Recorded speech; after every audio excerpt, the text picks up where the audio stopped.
So here let's talk about how the mole relates to chemistry itself. In the previous video, they introduced the topic of the mole, and we know that it is a counting number.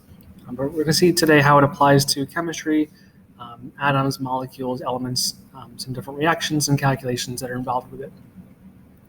Please take notes as you go, including the example problems, and more importantly, don't just write down the problems. Make notes to yourself about how things were done and why things were done in a certain way, so that when you look back at them trying to solve problems on your own, you have them as a guide, as an assistance. First and foremost, just to quickly review what a mole is, feel free to pause at any time to get more of the text that's written. But a mole itself is just a counting word, and we have a number of them in the English language. Right? It's any word that always represents the exact same number of things. So for example, we can talk about going to a bakery and buying a dozen bagels or 2 dozen bagels. And we all know that that means that a dozen is 12, but we can just say 1 dozen instead of 12 bagels. Now, in those senses of pair, quartet, dozen, the numbers aren't very big, so it's not really that big of a deal to say a dozen or to say 12.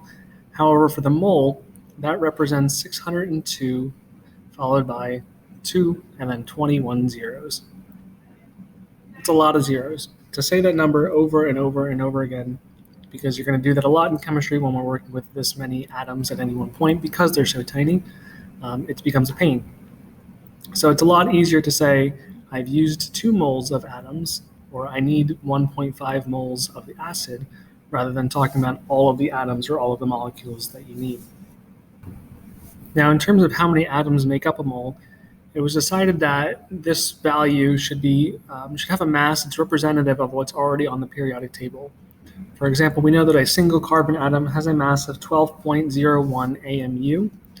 So it was desired that 1 mole of carbon should have a mass of 12.01 grams, right, in the unit that we would use on our typical balances and scales.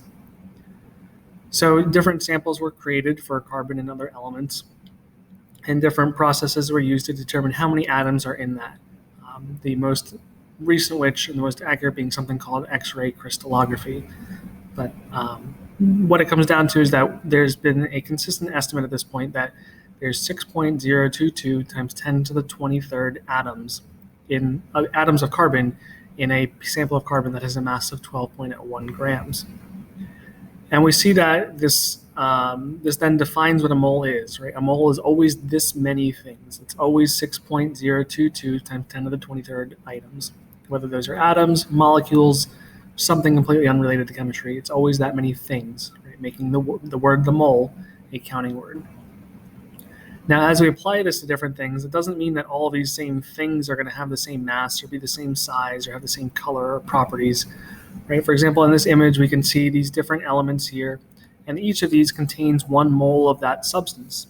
And if that substance is bigger, then that many atoms or molecules might take up more space and have more volume.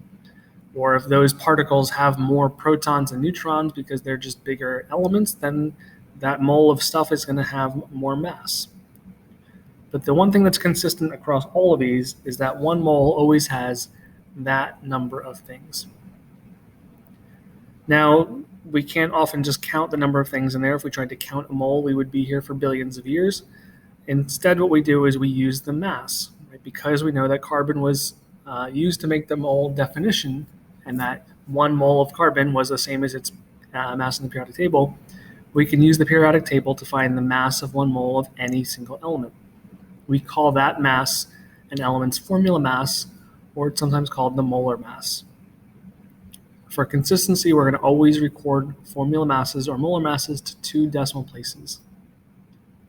So for example, we said carbon has a mass for 1 mole of 12.01 grams because it says 12.01 as the mass for carbon on the periodic table, whereas something like hydrogen, its mass on the periodic table is 1.00794, but to 2 decimal places, that would be 1.01. So since we now have 2 different relationships related to a mole, we have 1 mole is equal to a certain number of things, or we have the mass of 1 mole, we know that when we have relationships like this in quantities, we can use these with dimensional analysis to convert between different things. So what this means is that we can figure out how many moles there is in a sample given its mass, or how many moles is a certain number of atoms. Or if we knew that we needed a certain amount of atoms to do a reaction or for a lab, we can work backwards to figure out how much of that substance I should mass out in my balance, right, using these conversions. So some examples of calculations that would involve this, right, all of these conversions are going to involve getting the formula mass. But as I said already, that's fairly straightforward because it's coming from the periodic table. The big thing to remember is that these are always going to be rounded to 2 decimal places. So for instances of elements where there are more than 2 decimal places, such as with iron, its average atomic mass is 55.845.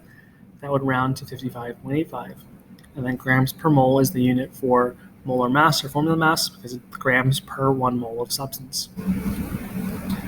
Some elements on the periodic table don't have their atomic masses listed to 2 decimal places. Sometimes it's 1 or none, such as in the case of the element moscovium.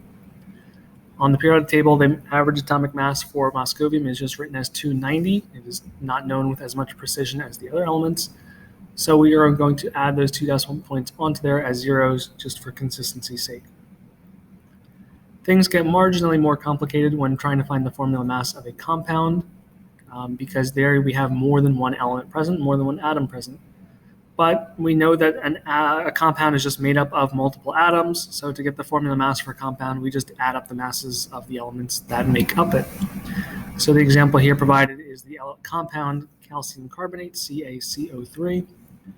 And we see here that we have 1 calcium atom, as indicated by no subscript next to it. We have 1 carbon atom, and then we have 3 oxygen atoms. So we find the formula mass for each of those elements, calcium, carbon, and oxygen. And I have 3 oxygen atoms, so I get the total.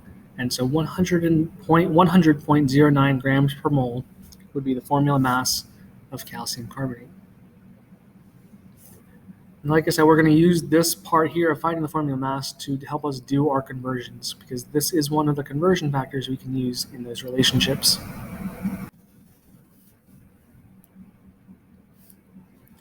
So for example, one thing we could do is use the mass that we measure out in a lab to figure out how many moles are present or that we are using.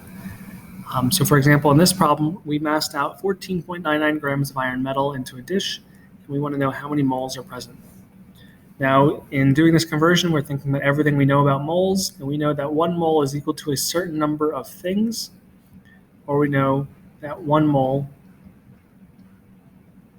is equal to a mass from the periodic table. So here, if I have 14.99 grams of iron, and I'm writing the chemical symbol for iron here because I want to keep track that this is what the mass is, or this is what the substance is. My goal in this case is to figure out how many moles. So I'm looking for moles of iron. So I need a relationship, right, using dimensional analysis that gets rid of grams of iron and turns this into moles of iron. So out of my 2, I do not need to use the relationship with atoms. I instead need to use the molar mass. So 55.85 grams for every 1 mole of iron. Putting this into the calculator gives me 0.26 839.74933. Now we are going to continue using our rounding with significant digits. So here we have a measurement value with 4 significant figures. The formula mass here only has 4 significant figures. So this to 4 significant figures would be 0.2684 moles of iron.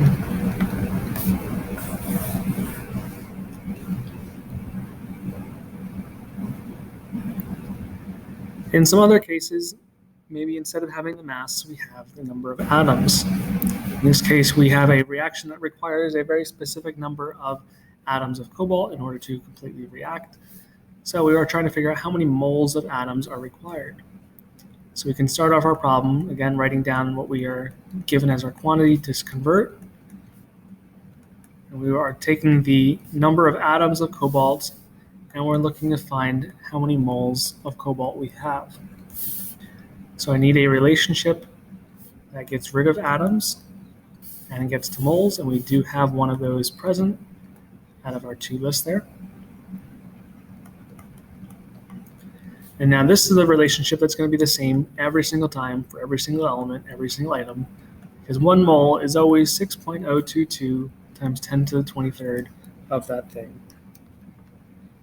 Now, when it comes time to put this into our calculator, we need to remember to use the scientific notation button on our calculators. So as we're typing this in, we should be typing 1.77 E24, in this case times 1, divided by 6.022 E23. So putting that in,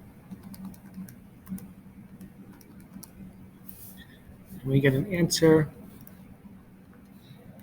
of 2.9392285. And in terms of our significant digits, we have 3 significant figures here, 4 significant figures there. So this answer is going to round to 3 significant figures, 2.94 moles of cobalt.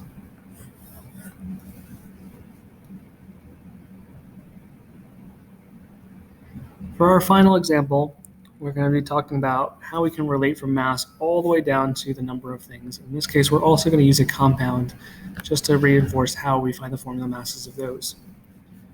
In this case, again, I'm going to start by writing off the value I'm converting. We're trying to find out how many units of sodium bicarbonate we have based on the mass of 142.95. So our goal is to find out how many units, how many things, and I know from my 2 relationships that I can go from grams of sodium bicarbonate to moles,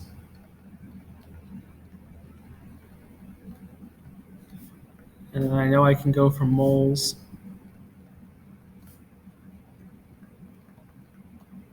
into number of things, number of units in this case.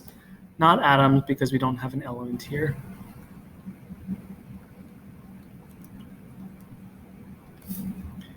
So in filling out these numbers, we know this last conversion factor because 1 mole is always this number of things. It doesn't matter what those things are.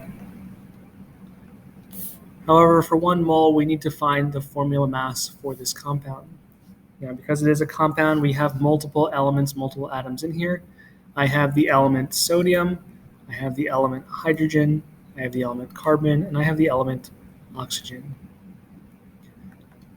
In looking up the masses for these elements, remember we're going to round all of them to 2 decimal places.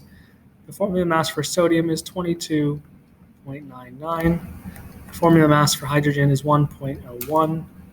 For carbon, it's 12.01. And for oxygen, it's 16.00.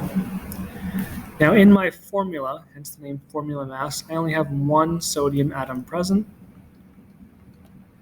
In my hydrogens, I only have 1 hydrogen present.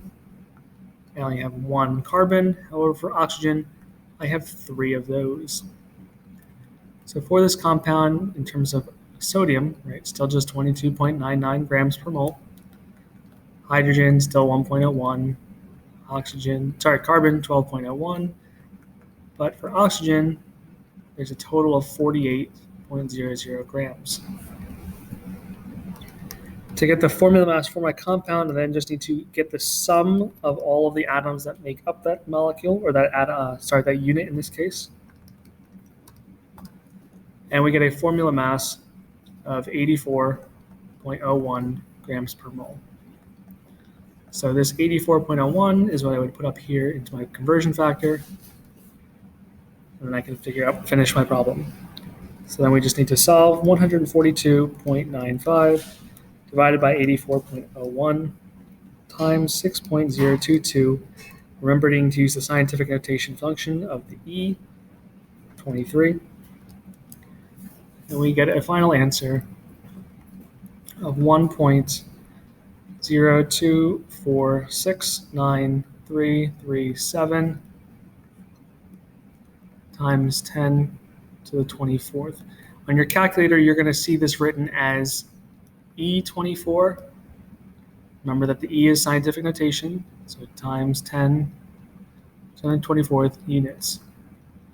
Now we're not done because we need to round this appropriately. We have 5 significant figures in our first measurement, 4 in our molar mass, formula mass, and 4 in our Avogadro's constant. So we need to round this value here to 4 significant digits.